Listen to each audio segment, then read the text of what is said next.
Hey guys, good afternoon. Andrew out here at Hilly Haven. Hope you guys are having a wonderful Sunday. Wanted to talk to you today about what I tell my students is the magic number system. It's a distance gapping system which, if you know the distance of one of your clubs and you know the distance of all of your clubs, minus the woods and driver, those are a little bit different, but for your irons and your wedges, yes, if you know one, you know the rest of them. So what I like to start out with my students is I like to start with the 7-iron. It's right in the middle of your entire set, and if we can get the 7-iron, we can subtract or add yardages to figure out the rest of the yardages of our golf club. So I'm going to hit a quick 7-iron here,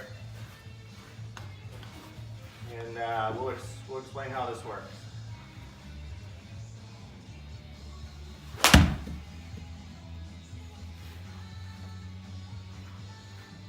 Okay, so that went $165. Normally I hit my 7-iron 170 to 180 if I'm feeling real loose, but you can kind of gauge that the day of and see how well your ball is flying and how good a contact you're making. But let's say you're making great contact and I'm going with the 180 number.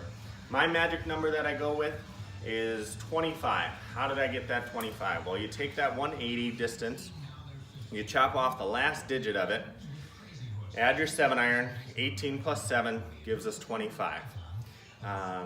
So to go the opposite direction on that, if my magic number is 25 and I'm trying to figure out how far I hit a club 180, chop off that distance. 25 minus 18 gives you your 7-iron. So it works that way with all of your irons and all of your wedges too. So your wedges, your pitching wedge, I just call it 10-iron. Your gap wedge would be an 11-iron. Your sand wedge would be a 12-iron. Your lob wedge would be a 13-iron. So for me, my lob wedge goes about 120. So 25 minus that 13, my lob wedge, would give me that 120 yards. So that's based off the premise that your clubs are made to go, for the average golfer, your clubs are made to go in 10-yard increments. And if they don't go in 10-yard increments, it might be worth a lesson, making sure that there's not some goofy stuff going on there. But if you're a real long ball hitter, you may want to start looking at some adjustments on loft and lie. But having those consistently spread out gaps between all of your clubs is super important, so you have a big spread on all of the possible shots that you can hit out there. So hopefully this helps shed some light on how far each of your clubs go.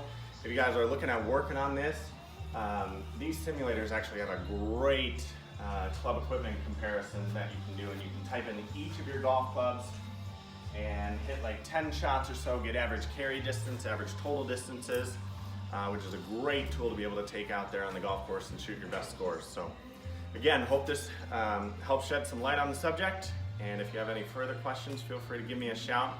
But appreciate you guys for watching, and we'll see you next week.